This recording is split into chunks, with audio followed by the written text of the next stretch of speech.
Can I tell you a secret? My baby girl went missing a month ago. Her name was Dawn. She looked exactly like you. I know you're not her, but can we pretend? Now, I'm not sure how many fans of our channel I'm going to alienate over this statement, but it must be said in the very beginning. I am a cat person.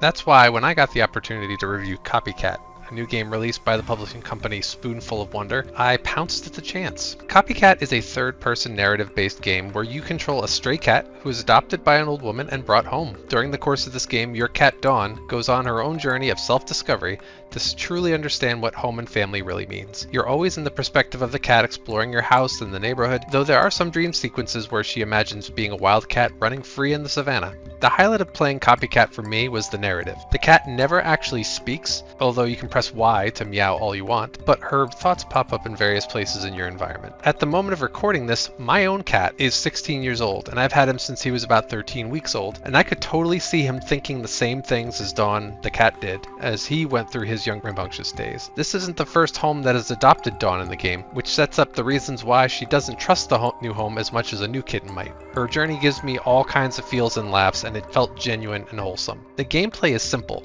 Walk or run, jump, and meow. Explore your area, interact with various things like meowing at birds, playing with balls or feather wands, and knocking assorted things off shelves and tables. When you interact with Olive, the old woman who adopted you, you can choose to be patient and trusting at times, and you can choose to bite or scratch her when prompted. Later on in the game, you'll run from a dog in the form of an endless runner game.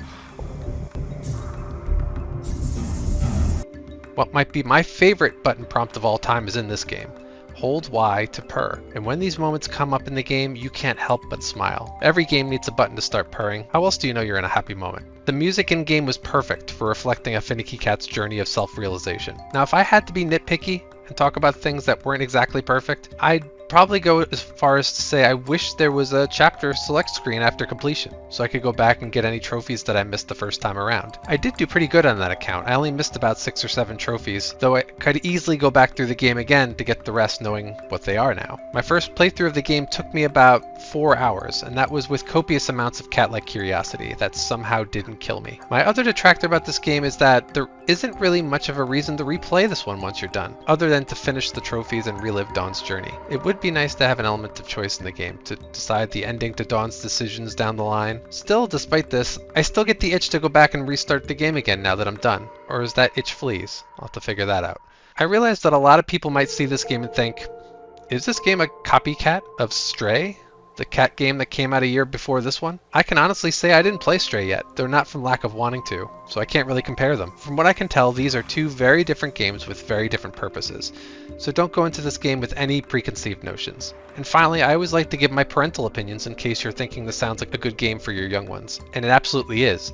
Copycat is very family friendly, and kids who love cats will also laugh at some of the references and jokes. Copycat is very much worth your time if you enjoy lighthearted narrative games. It's even more worth your time if you love animals, especially cats. Even though replayability is limited and gameplay time is low, I give this game 4 stars out of 5 for the joy this game gave me to play it. I needed a little bit of whimsy in my gaming life after playing so many games that take themselves too seriously, and this game was meowvelous. Thanks for checking out my review of Copycat. For more Megadads content, check out our other stuff on YouTube, megadads.com, and any other place you find your podcasts. Take care, everyone.